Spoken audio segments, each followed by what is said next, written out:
Welcome to yet another episode of our podcast. My name is Mercy, and with me we've got Jonas. In today's podcast, we're going to be looking at some of the questions providers would possibly ask, and we are looking at providing insights to those questions as to what is attainable when it comes to procurement in contracts applications and what you cannot influence.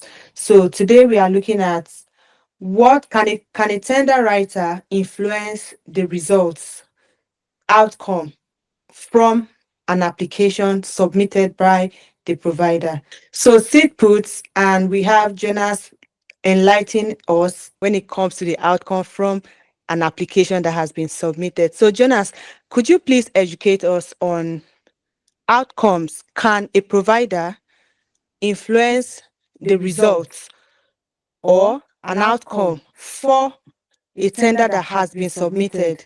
Mercy, thank you so much for your question. I see this as a very important question when it comes to contract sourcing, particularly with the councils. The truth of the matter is, for every particular contract opportunity, there are specifications that the buyer is seeking to have from, the suppliers. Care providers are seen as the suppliers, whereas the councils putting forth the contract are seen as the buyers. And just to be frank with you, it is not possible to influence contract decisions. You understand? And like I said from the beginning, to every opportunity, we have specifications that the buyer is expecting you to respond to.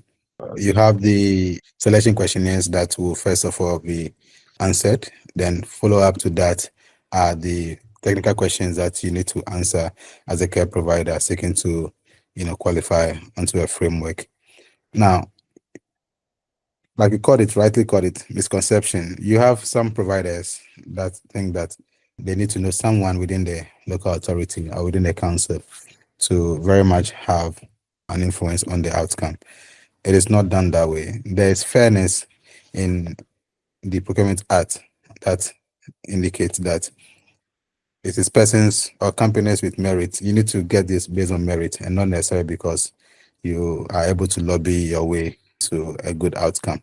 So I would say no, and it is illegal, very much so. It is wrong if for any reason someone is able to get their way by lobbying or influencing an outcome. To add to that, right, there's also the example that you have one provider thinking that they are able to take the answers of another provider to respond for the same opportunity. You understand? And that again is not going to help at all. From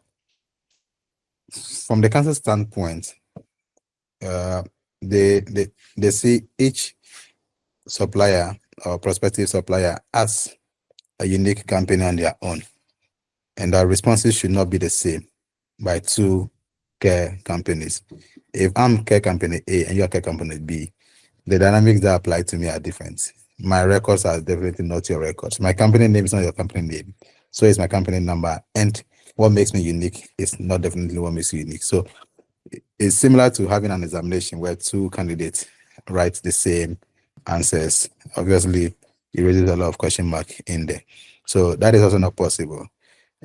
Procurement requires that you are fair, you are transparent and truthful to the answers that you are providing to each response that the council is asking. So, this is what it is. You are not able to buy your way into the heart of any council. You need to be compliant as much as possible, and you need to provide the right answers that will qualify you. Yes. Thank you so much for throwing these lights. I have another question that I would like you to help us clarify when it comes to tender writing with plus tenders. You speak so highly of plus tenders and what they are able to do for providers who are struggling in the care industry and looking at breaking through. Now, you've also made us to understand that An outcome cannot be influenced by a tender writer. How or why do you have so much confidence that Plus Tenders is able to grant or give the provider the desired outcome they are looking at having at the end of their application if results or feedback cannot be influenced? Why are you so confident in what you do? Okay, thank you so much for the question. So, what we do is basically take on the role, right, as the employee, much more to say, of the client that is signed up with us. So when you sign up with us, we you outsource that service to us. So we serve as your back office staff. You understand? We just don't write from our own discretion the requirements that, or we don't provide answers because we sort of know you to an extent and imagine things for you. No, we engage with you. So there are things that we pick from you right from signing up with us, and then we engage with you on specific questions that we may not really know the answers. So a counsel may be asking, or a buyer may be asking for a care provider's experience, be it the registered manager and maybe the team that the company has. And even very much so, sometimes examples of cases that has happened in the past. You cannot go all out to provide correct answers if you don't consult with your client. So we do consultation with our client. We ask for specific documents. Then, of course, we use our experience writing contract for a number of years now. We use our experience to provide good answers that the counsel or the buyer will be looking to have. You understand? So I'm confident because we have done this for hundreds of clients. We have more than 100 plus outcome for clients, and hardly do we have the case where the counsel will come and say to any of our clients, "You've gone to copy somewhere." So it tells you how we customize our work to the latter. We prioritize every client as the only client that we have, and we deliver to them what will qualify them to be successful. In instances where we get unsuccessful results, right? A lot of the time it's because out of the evaluation, the counsel would come out to say maybe the company itself has not met this requirement.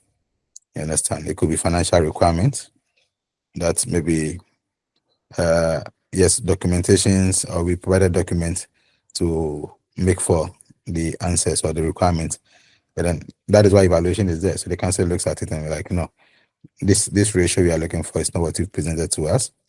And for that matter, there are other more qualified candidates.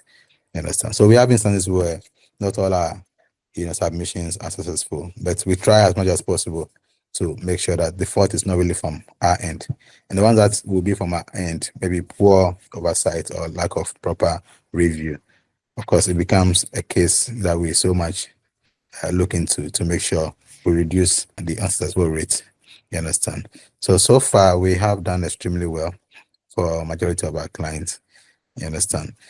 Another thing that we do is so when you sign up with us, what we do is one, in our contract document, we have the condition that you can give us your own contract, or we will look for the opportunity and then present to you. And upon approval, we go on to write the tender for you. You would see clients sometimes pick on contract opportunities that they very much do not qualify.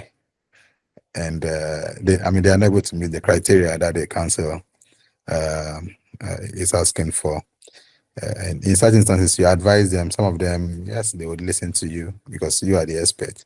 But other times, we take the chances 50-50.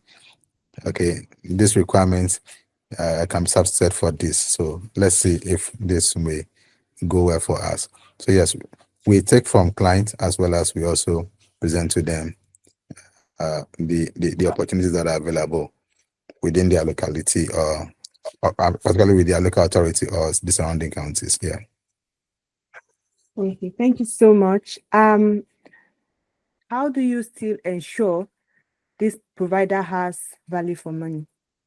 Okay. Okay. Yeah, that's a very good question. Value for money is one thing that everybody must seek for when contracting another person to do work for you. What's the point if you cannot guarantee that the money I'm paying you, right, I'll get the right return on that money? If I pay for a service, it's because you have value to offer me. That is why I'm paying for that service. So in the tender market, uh, I know of some tender writers that are unable to really guarantee. And there's no way you can guarantee an outcome, particularly when you are not the one marking the questions. So guaranteeing answers or outcome is a difficult one.